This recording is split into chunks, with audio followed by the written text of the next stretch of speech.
કારકિર્દી તરીકે સંધિ સેવાની જ પસંદગી શા માટે કરી? સંધિ સેવા એક એવી સેવા છે કે જેમાં બીજી સેવાઓ કરતાં કંઈક ડિફરન્ટ કરવાનો મોકો મળે છે. આ સેવામાં એક વૈવિધ્ય છે કે તમે જુદી જુદી જગ્યાએ કામ કરી શકો છો. ધારો કે સંધિ સેવા પાસ કરીને તમે ઇન્કમટેક્સ, કસ્ટમ, પોલીસ કે કલેક્ટર બની શકો છો. બીજી વસ્તુ આમાં એ સંકળાયેલી છે કે આમાં સોશિયલ સર્વિસ કરવાનો મોકો મળે છે. As a part of income tax તમે ટેક્સ કલેક્ટ કરીને પણ સોશિયલ સર્વિસ આપી શકો છો કે આઈએસમાં ડેવલપમેન્ટલ એક્ટિવિટીઝ કરીને પણ આપી શકો છો. અને થર્ડ એન્ડ મોસ્ટ ઇમ્પોર્ટન્ટ, આમ તો દરેક સર્વિસીસમાં કે દરેક કેરિયરમાં ચેલેન્જ હોય છે, પણ આમાં ચેલેન્જ વધારે પડતા છે. એટલે આ બધા પાસાઓને ધ્યાનમાં રાખીને મેં આ એક્ઝામ અથવા આ કેરિયર પસંદ કરવાનું નક્કી કર્યું. તમને સંધિ સેવાની પ્રેરણા ક્યાંથી મળી? મને ગ્રેજ્યુએશન સુધી સંધિ સેવા વિશે ખ્યાલ નહોતો, બટ ગ્રેજ્યુએશનના લાસ્ટ યરમાં મેં એમ્પ્લોયમેન્ટ ન્યૂઝ વાંચ્યું અને ત્યારબાદ મારા પપ્પા જે ઇન્કમટેક્સમાં છે એમના ઓફિસર જોડે ઇન્ટરેક્ટ કરીને, કે જે આઈઆરએસ ઓફિસર્સ છે ઇન્કમટેક્સમાં, એ લોકો જોડે ઇન્ટરેક્ટ કરીને મને એમના થકી સિવિલ સર્વિસીસ એક્ઝામ તૈયાર કરવાની પ્રેરણા મળી. તમે સંધિ સેવાની તૈયારી ક્યાં કરી અને જો કોચિંગ સેન્ટરની સેવા લીધી હોય તો તે અંગે પણ જણાવશો? સંધિ સેવા માટેની શરૂઆતની તૈયારીનો જો 1 વર્ષનો જે તબક્કો હતો એ મેં મારા ઘરે જ કર્યો, પણ ત્યારબાદ મને સ્પીપા વિશે જાણવા મળ્યું, જે Sardar Patel institute of public administration છે, જે અમદાવાદ ખાતે આવેલી સંસ્થા છે ગવર્મેન્ટ ઓફ ગુજરાતની, અને જે આઈએએસ માટેનું કોચિંગ આપે છે. તો પછી મેં 2001માં એ સંસ્થામાં જોડાઈને ત્યાં જ મેં મારી સિવિલ સર્વિસીસની કોચિંગ કરી. આદર્શ રીતે કોઈએ સંધિ સેવાની તૈયારીની શરૂઆત કરવી હોય તો ક્યાંથી કરવી જોઈએ અને તમે તેની શરૂઆત ક્યાંથી કરી હતી? એ પ્રમાણે મને સંધિ સેવા વિશેની ખબર મારા ગ્રેજ્યુએશનના છેલ્લા વર્ષમાં પડી, એટલે નેચરલી આફ્ટર ગ્રેજ્યુએશન મેં સંધિ સેવાની પરીક્ષાની તૈયારી સ્ટાર્ટ કરી.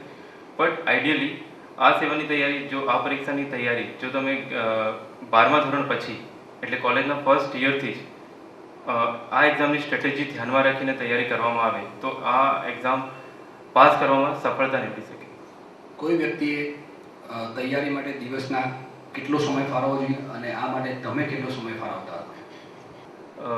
આમ તો પર્સન ટુ પર્સન વરી કરે છે કે કેટલો સમય એક્ઝામ માટે ફાળવવો જોઈએ, પરંતુ જનરલી આ એક્ઝામની જેટલી વાસ્ટનેસ છે, જેટલો એક્ઝામનો સિલેબસ છે, એ ધ્યાનમાં રાખીને મારા મતે રોજના 7 થી 8 કે 9 કલાક વાંચવામાં આવે તો એ લગભગ આઈડિયલ પ્રિપરેશન કહી શકાય એવી થઈ શકે. અને મારા કેસમાં મેં 8 થી 9 કલાક કે પછી એક્ઝામનો જે સમયગાળો હોય એમાં 12 કે 15 કલાકની મેં પ્રિપરેશન કરી હતી. તમારા પ્રિલિમ પરીક્ષાના અને મુખ્ય પરીક્ષાના વૈકલ્પિક વિષયો કયા કયા હતા? પ્રિલિમ પરીક્ષામાં મેં વૈકલ્પિક વિષય તરીકે જ્યોગ્રાફી લીધું છે, જ્યારે મેઇન્સ પરીક્ષામાં મારા વૈકલ્પિક વિષય તરીકે જ્યોગ્રાફી અને જે ઇતિહાસનો સબ્જેક્ટ છે એ હતા. આપે જણાવેલ વૈકલ્પિક વિષય પસંદ કરવાનો આધાર શું હતો? વિષય ધારો કે જ્યોગ્રાફી છે, એ પસંદ કરવા પાછળનું રીઝન છે કે મને જ્યોગ્રાફી એ શરૂઆતથી પસંદ હતું. જ્યારે હું 8th અથવા 10thમાં કે પછી કોલેજમાં હતો ત્યારે પણ મને જ્યોગ્રાફીના ઘણા બધા જે ફંડામેન્ટલ્સ નોલેજ કહેવાય કે જે યુપીએસસીની એક્ઝામ પાસ કરવા માટે ખૂબ જ કે અત્યંત જરૂરી છે, એ બધા મારા પહેલાંથી ક્લિયર હતા અને મને એ વિષયમાં ખૂબ જ રુચિ હતી. એટલે મેં જ્યોગ્રાફી અને હિસ્ટ્રી પણ એ જ કારણવશ મેં હિસ્ટ્રી પણ લીધું. ઇન્ટરવ્યુમાં તમારી ભાષાનું માધ્યમ શું હતું અને તે સાથી હતું અને તેના વિવિધ પરિમાણો પસંદગીના શું હતા? ઇન્ટરવ્યૂ 2004માં જે મેં આપ્યું છે એ ગુજરાતી મીડિયમમાં હતું, બટ આફ્ટર જોઈનિંગ સર્વિસ અને પછી જે મેં 2005 અને 2007માં જે આપ્યું છે ઇન્ટરવ્યૂ, એમાં મેં ઇંગ્લિશ માધ્યમમાં ઇન્ટરવ્યૂમાં અપિયર થયો છું. જ્યારે મુખ્ય પરીક્ષાનો સવાલ છે ત્યાં સુધી 2004, 2005 અને 2007ના જે સિલેક્શન્સ છે એ બધાય મેઇન્સ એક્ઝામમાં મેં ગુજરાતી માધ્યમમાં મેઇન્સ એક્ઝામ આપી છે.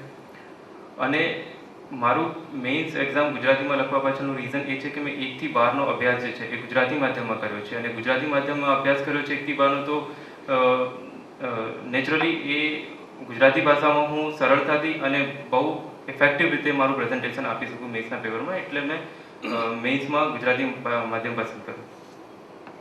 તમે મુખ્ય પરીક્ષાના દરેક પેપરની તૈયારી કેવી રીતે કરી? એ ટોટલ 9 વિષય આવરી લીધી પરીક્ષા છે. એમાં 4 જે ઓપ્શનલ સબ્જેક્ટ છે, જે 2 જ્યોગ્રાફીના અને 2 હિસ્ટ્રીના, ટોટલ 4, 2 જીએસના, 1 એસે, 1 લેંગ્વેજ અને 1 ઇંગ્લિશ, એ ટોટલ 9 પેપર હોય છે. એમાં ઇંગ્લિશ અને જે લેંગ્વેજનું પેપર છે એ ક્વોલિફાઈંગ નેચર છે અને એનો સિલેબસ અપ ટુ 12th સ્ટાન્ડર્ડનો હોય છે. તો અપ ટુ 12th સ્ટાન્ડર્ડ સુધીનું જો વાંચી લેવામાં આવે તો એ 2 સબ્જેક્ટ ક્લિયર થઈ જાય.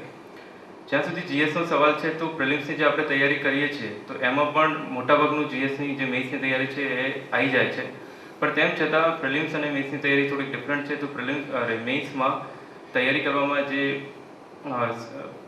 બજારમાં જે મેન્યુઝ મળે છે, જે ડિફરન્ટ સ્ટડીઝના, જે ઇકોનોમીના છે કે પોલિટીના છે કે હિસ્ટ્રીના છે, એ મેન્યુઝ વાંચવા જોઈએ. અને કરંટનો જ્યાં સુધી સવાલ છે જીએસમાં, તો ધ હિન્દુ પેપર આવે છે કે ટાઈમ્સ ઓફ ઇન્ડિયા છે, અથવા બજારમાં જે રોજબરોજની જે કરંટ ઇવેન્ટ્સની જે મેગેઝિન્સ મળે છે, ક્રોનિકલ છે, પ્રતિયોગિતા દર્પણ છે, એ વાંચીને પણ જીએસની તૈયારી કરી શકાય. અને મેઇન સબ્જેક્ટ છે જે જોગ્રાફી અને હિસ્ટ્રી, તો કોઈ પણ એક્ઝામ, મેઇન્સ એક્ઝામ આપવા માટે right from 7 or 8 standard to M Com કે એમફિલ એટલે પીજી અથવા એનાથી પણ વધારે કક્ષાનું નોલેજ હોવું જોઈએ આ એક્ઝામ લખવા માટે. તો એની માટે મેં રાઇટ ફ્રોમ એનસીઆરટીના જે 8, 9, 10ના બુક્સ છે ત્યાંથી માંડીને geography as well as in હિસ્ટ્રીમાં ત્યાંથી માંડીને એમકોમ કે પછી એમફિલ લેવલના બુકોનો મેં અભ્યાસ કર્યો છે. મુખ્ય પરીક્ષાની તૈયારી માટે કઈ કઈ બાબતોનું ધ્યાન રાખવું જરૂરી છે? મુખ્ય પરીક્ષા એ મેં અગાઉ જણાવ્યા પ્રમાણે 9 વિષય આવરી લે છે અને એ બહુ વાસ્ટ એક્ઝામ છે. તો એની માટે એક તો તમારું પંક્ચ્યુઅલિટી અને ટાઈમ મેનેજમેન્ટ બહુ જ અગત્યનું છે. એટલે ટાઈમ બાઉન્ડ મેનરમાં બધી જ પુસ્તકો છે જે તમે પહેલાંથી સિલેક્ટ કરી રાખી છે એ તમારે ટાઈમ બાઉન્ડ મેનરમાં કમ્પ્લીટ થવા જોઈએ. તમારે જ્યાં સુધી મારો સવાલ છે તો મેં લાસ્ટ 20 વર્ષના પેપરનું એનાલિસિસ કરીને એના ક્વેશ્ચન્સ આન્સર અગાઉથી પ્રિપેર કરી રાખ્યા હતો. તો એ રીતે નોટ્સ બનાવીને પણ મેન્સ એક્ઝામની તૈયારી કરી શકાય. એટલે time management, hard working as well as the strategically preparation of note is very important. મુખ્ય પરીક્ષા અને પ્રિલિમ પરીક્ષાની તૈયારીમાં મુખ્ય શું તફાવત છે? પ્રિલિમ પરીક્ષા એ ઓબ્જેક્ટિવ પ્રકારની પરીક્ષા છે, જ્યારે મેઇન્સ એ સબ્જેક્ટિવ અથવા ડિસ્ક્રિપ્ટિવ પ્રકારની છે. તો પ્રિલિમ્સમાં જે પણ પૂછશે એ બહુ ઝીણવટભર્યું અને બહુ નાની નાની મેટર્સ પૂછશે અને એમાં તમારું કન્સેપ્ચ્યુઅલ ક્લેરિટી કેટલી છે એ પ્રિલિમ્સ એક્ઝામ લેવાનો હેતુ છે. તો પ્રિલિમ્સ એક્ઝામની તૈયારીનો સવાલ છે ત્યાં સુધી એનસીઆરટી કે જે લોઅર સ્ટાન્ડર્ડ્સની બુક છે એના જે ઝીણા કન્સેપ્ટ છે એ ક્લિયર કરવા પર વધારે ભાર મૂકવું જોઈએ અને થોડુંક માસ્ટર્સ કે બીકોમ કે માસ્ટર લેવલની એક્ઝામ બુકો પણ વાંચવી જોઈએ. જ્યારે મેઇન એક્ઝામ છે એ ઓવરઓલ સબ્જેક્ટનું તમારા પર ઓવરઓલ સબ્જેક્ટ પર કેટલો કમાન્ડ છે એનો એક ટેસ્ટ છે, ડિસ્ક્રિપ્ટિવ છે. 600 વર્ડ કે 200 વર્ડમાં આન્સર્સ પૂછે છે. તો એની માટે તમારે બ્રોડલી ઝીણું વાંચ્યા વગર જે કન્સેપ્ટ ક્લિયર કરીને એક બ્રોડ આન્સર તૈયાર કરીને પ્રેઝન્ટ કરી શકાય એવી તૈયારી કરવી જોઈએ. તમે પ્રિલિમ પરીક્ષા તેમજ મુખ્ય પરીક્ષામાં જનરલ સ્ટડીઝની તૈયારી કેવી રીતે કરી અને તેમાં વર્તમાન બનાવવાની ખાસ કરીને તૈયારી કેવી રીતે કરી? પ્રિલિમ પરીક્ષામાં મેં જણાવ્યું એ પ્રમાણે જીએસને જ્યાં સુધી લાગે વળગે છે તો પ્રિલિમ્સ પરીક્ષામાં બહુ ઝીણું અને 7 થી 8 કમ્પોનન્ટ આવરી લેતો હોય છે. જીએસ દરેક ઇકોનોમિક્સ છે, જોગ્રાફી છે, હિસ્ટ્રી છે, સાયન્સ એન્ડ ટેક છે કે કરંટ ઇવેન્ટ્સ છે. તો જે આ ટ્રેડિશનલ નોલેજ જે છે અથવા જે બુકીસ નોલેજ છે જે સાયન્સ એન્ડ ટેક કે હિસ્ટ્રી છે, જોગ્રાફી છે એ એનસીઆરટીમાં અવેલેબલ છે. જ્યારે તો એની તૈયારી એમાંથી કરવી જોઈએ. જ્યારે કરંટ ઇવેન્ટ્સની તૈયારી છે તો રોજબરોજના છાપા વાંચી શકાય અથવા તો ક્રોનિકલ કે પ્રતિયોગિતા દર્પણ જેવી જે કરંટ ઇવેન્ટ્સની મેગેઝિન છે એનો રેફર કરી અને એની તૈયારી કરી શકાય. તમે ઇન્ટરવ્યૂની તૈયારી ક્યાં અને કેવી રીતે કરી? ઇન્ટરવ્યૂની તૈયારી મેઇન્સ પછી આઈડિયલી મેં સ્ટાર્ટ કરી છે જાન્યુઆરી ફેબ્રુઆરીમાં અને મેં સ્પીપામાં રહીને જ ઇન્ટરવ્યૂની તૈયારી કરી. સ્પીપામાં મેં ઇન્ટરવ્યૂની તૈયારી કરવા માટે જે કરંટ ઇવેન્ટ્સ છે અથવા જે મારો બાયોડેટા છે, મારા લગતી જેટલી ઇન્ફોર્મેશન છે, સપોઝ માય એકેડમિક બેકગ્રાઉન્ડ કે જે છે કે પછી સ્ટેટનું જે ઇન્ફોર્મેશન છે કે અમદાવાદ સિટીની ઇન્ફોર્મેશન છે કે કરંટ ઇવેન્ટ્સની ઇન્ફોર્મેશન છે, બધું મેં સ્પીપામાં રહીને તૈયાર કર્યું છે. અને સ્પીપામાં જે સિનિયર આઈએસ ઓફિસર્સ કે જે સિવિલ સર્વન્ટ હોય છે એ લોકો મૂક ઇન્ટરવ્યૂ લે છે. તો મેં એ 2-4 મૂક ઇન્ટરવ્યૂમાં પણ અપિયર થઈને એ રીતે મેં તૈયારી કરેલી છે. તમારી શૈક્ષણિક પૃષ્ઠભૂમિ શું છે અને તે તમારી તૈયારીમાં કેવી રીતે મદદરૂપ બની અને શું કોઈ પણ શાખાના ટોપર્સને સંધિ સેવા પાસ કરવામાં ફાયદો છે? જ્યાં સુધી એકેડમિક બેકગ્રાઉન્ડનો કન્સર્ન છે મેં BE chemical from LD college of એન્જિનિયરિંગથી કર્યું છે. મેં મારા મેઇન્સના સબ્જેક્ટમાં જોગ્રાફી અને હિસ્ટ્રી લીધું છે. તો ડાયરેક્ટલી તો એનો કોઈ રોલ નથી, બટ ઇનડાયરેક્ટલી જે જીએસના પેપર્સ છે જેમાં સાયન્સ પૂછાય છે એમાં એ જરૂર ઉપયોગી નીવડ્યું છે. એઝ વેલ એઝ જે સાયન્સ છે અને એન્જિનિયરિંગ સ્ટ્રીમ છે તો જે સ્ટેટિસ્ટિક્સનું પેપર આવે છે એ થોડુંક એની એનાલિસિસ કરવામાં અને એને હેન્ડલ કરવામાં એ જે એકેડમિક બેકગ્રાઉન્ડ છે બહુ યુઝફુલ છે. તમારા મત મુજબ એન્જિનિયરિંગ પૃષ્ઠભૂમિના વિદ્યાર્થીઓને સંધિ સેવા પાસ કરવામાં કેટલો ફાયદો થયો? સંધિ સેવા એવી સેવા છે, એવી સંધિ સેવા માટેની એક્ઝામ એવી છે કે જે દરેક પૃષ્ઠભૂમિના લોકો માટે છે. એટલે દરેક યુપીએસસી દરેક સબ્જેક્ટ ઓફર કરે છે એની માટે. અને એન્જિનિયરિંગમાં પણ 3 સબ્જેક્ટ છે જે મિકેનિકલ, સિવિલ અને ઇલેક્ટ્રિકલ છે એ યુપીએસસી ઓફર કરે છે. તો જો કોઈ એન્જિનિયરિંગ બેકગ્રાઉન્ડ લીધું હોય અને આ સબ્જેક્ટમાં અપિયર થાય તો ચોક્કસ એને ડાયરેક્ટ ફાયદો થાય. બટ ઇનડાયરેક્ટ એઝ સચ ફાયદો નથી, બધા ઇક્વલ ફૂટિંગમાં છે. ઉમેદવાર પ્રથમ પ્રયાસમાં જ સિવિલ સંધિ સેવામાં ઉત્તીર્ણ થાય તે બહુ જવલ્લે જોવા મળે છે. આમાં તમારો કિસ્સો જણાવશો અને શરૂઆતની નિષ્ફળતા મળ્યા બાદ વિદ્યાર્થી અથવા ઉમેદવાર પોતાની જાતને કઈ રીતે અભિપ્રેરિત કરે તે પણ જણાવશો.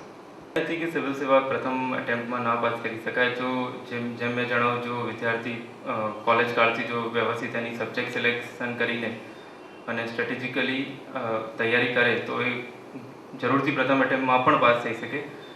જ્યાં સુધી મને લાગે વળગે છે, મારું પહેલું સિલેક્શન એ ચોથા એટેમ્પમાં આવ્યું છે. અને જે તમારો ક્વેશ્ચન છે કે જ્યારે વિદ્યાર્થી ફેલ થાય છે કે કેન્ડિડેટ ફેલ થાય છે તો પછી કઈ રીતે એને પોતાની આપણે મોટિવેટ કરવો, તો એની માટે એ છે કે એને આ એક્ઝામ એવી છે કે મેઇન્સ એક્ઝામ પછી જ્યારે મેઇન્સ એક્ઝામ ફેલ થઈએ કે ઇન્ટરવ્યૂ ફેલ થઈએ અને પ્રિલિમ્સનો ગાળો ઓછો હોય છે અને તમારે પોતાની જાતને અપડેટ રાખવું જ પડે છે અને કન્ટિન્યુઅસ તૈયારી કરવી જ પડે છે. આમાં તમારે એક્ઝામની પ્રિપરેશન તમારો છોડવાનો કોઈ સ્કોપ નથી અને પોતાની આપણે મોટિવેટ રાખીને એક્ઝામ તૈયાર કરવી જ પડે. સંધિ સેવાની તૈયારી કરવાની સાથે સાથે નોકરી કરવી પણ કેટલી હિતાવહ છે? આમ તો સંધિ સેવા પાસ કરવા માટે મેં જણાવ્યા પ્રમાણે 8 થી 9 કલાકની તૈયારી જોઈએ, બટ નોકરી સાથે પણ એ એક્ઝામ પાસ કરી શકાય. ધારો કે મારું 2004માં સિલેક્શન પછી મેં Indian custom and central excise join કર્યું છે અને આફ્ટર દેટ 2005માં પણ સિલેક્શન છે અને 2007માં પણ મારું આઈએસમાં સિલેક્શન થયું છે. તો નોકરીની સાથે સાથે પણ જો તમે પહેલાંથી જો તૈયારી કરી હોય અને રોજના 2-4 કલાક પણ વાંચવામાં આવે તો કદાચ એમાં સફળતા મળી શકે. એમાં નિબંધનું એક પેપર આવે છે, તો નિબંધ કયા પ્રકારના પૂછવામાં આવે છે અને તેની તૈયારી કેવી રીતે કરવી? સંધિ સેવાની જે પરીક્ષા છે, મેઇન્સ એક્ઝામ, એ તબક્કામાં 200 માર્કનું એક નિબંધનું પેપર હોય છે અને એ તબક્કામાં આ નિબંધના પેપરની તૈયારી કરવા માટે તમારે ડિફરન્ટ ન્યૂઝપેપર વાંચવા જોઈએ અને ડિફરન્ટ મેગેઝિન્સ વાંચવી જોઈએ. ધારો કે કુરુક્ષેત્ર કે યોજના મેગેઝિન છે, જે એગ્રીકલ્ચર કે સોશિયલ સેક્ટરના ઇસ્યુને ટેકલ કરવા માટેની બહુ સારી મેગેઝિન્સ છે અને રોજબરોજના ન્યૂઝપેપરથી પોતાને અપડેટ કરવા જોઈએ. જ્યારે એક્ઝામનું જે નિબંધનું પેપર છે એમાં 6 ટોપિક પર ડિફરન્ટ 6 ટોપિક પર નિબંધ પૂછાતા હોય છે. આમાં એક સોશિયલ છે, એક ઇન્ટરનેશનલ નિબંધ છે, હિસ્ટોરિકલ છે કે પછી ફિલોસોફિકલ અને સાયન્સ એન્ડ ટેક ઉપર આધારિત નિબંધ છે. તો તમારે એ સબ્જેક્ટ કે 2-3 ટોપિક જે કેન્ડિડેટને એપ્રોપ્રિએટ લાગે એ ટોપિક પહેલાંથી પસંદ કરી એની પર જ જેટલું શક્ય બને એટલું નોલેજ પહેલાંથી જ એક્વાયર કરે અને એને પ્રોપર વેમાં પ્રેઝન્ટ કરે તો નિબંધમાં વ્યવસ્થિત માર્ક આવી શકે છે. મુખ્ય પરીક્ષામાં જો પેપર ઉત્તરોત્તર હોય તો તેના માટેની તૈયારી કેવી રીતે કરવી? જો યુપીએસસીની જે મેઇન્સની એક્ઝામ છે એમાં જો પેપર સળંગ હોય કે પછી એક પેપર પછી બીજું પેપર તરત હોય તો એક્ઝામની તૈયારી કરવી થોડી ડિફિકલ્ટ પડે છે. બટ એવું નથી કે અશક્ય છે કે બહુ વધારે ડિફિકલ્ટ છે, એવું જરાય નથી.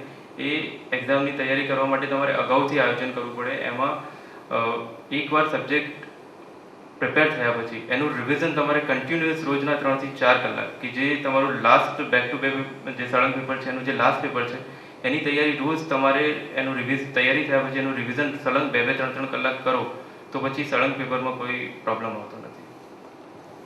જનરલ સ્ટડીઝમાં મુખ્ય પરીક્ષામાં વધુ માર્ક્સ લાવવા માટેના તમારા સજેશન?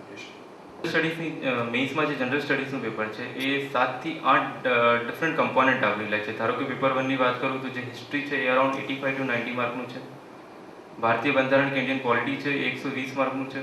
જ્યારે પેપર 2માં economics 100 mark, science and tech again 90 mark અને સ્ટેટિસ્ટિક્સ છે 40 માર્કનું છે. તો આ જે 4 કે 5 કમ્પોનન્ટ છે એને જો વ્યવસ્થિત તૈયાર કરવામાં આવે તો એક સારો સ્કોર કરી શકાય છે. ઉપરાંત સ્ટેટમાં જે 40 માર્કનું છે એ સ્ટેટિસ્ટિક્સ 11 કે 12 ધોરણનું હોય છે. એ 11 કે 12 ધોરણનું સ્ટેટિસ્ટિક્સ જો વ્યવસ્થિત કરવામાં આવે અને 4 થી 5 વર્ષના એના પેપર રિફર કરીને એમાં જો 40માંથી 40 માર્ક આવે તો એક વધારે સ્કોર આવી શકે એવું માનું છું. સંધિ સેવાના ઈચ્છુક ઉમેદવારને આપનો કોઈ સંદેશ? સિવિલ સર્વન્ટ એસ્પાયરન્ટને એ જ કહેવાનું કે આ એક્ઝામમાં હાવ રાખવાનો જરાય એ નથી. આ એક્ઝામ પાસ કરી શકાય છે. ઇવન પહેલા તબક્કે પણ પાસ થાય છે એવા ઘણા વિદ્યાર્થીઓ છે. આ એક્ઝામ ઇંગ્લિશમાં નહીં, હવે ગુજરાતીમાં પણ આપી શકાય છે. ગુજરાતીમાં પણ હવે આપી શકાય એટલે ગુજરાતના વિદ્યાર્થીઓને ઇંગ્લિશનો હાવ રાખવાનો જરૂર નથી. અને જો સમયબદ્ધ રીતે કોલેજના ફર્સ્ટ યરથી જો એ સબ્જેક્ટ સિલેક્શન કરીને જો તૈયારી કરે તો આમાં અચૂક સફળતા મેળવી શકાય. અને એવા બધા એસ્પાયરન્ટોને મારી તરફથી બેસ્ટ ઓફ લક. આપનો ખૂબ ખૂબ આભાર.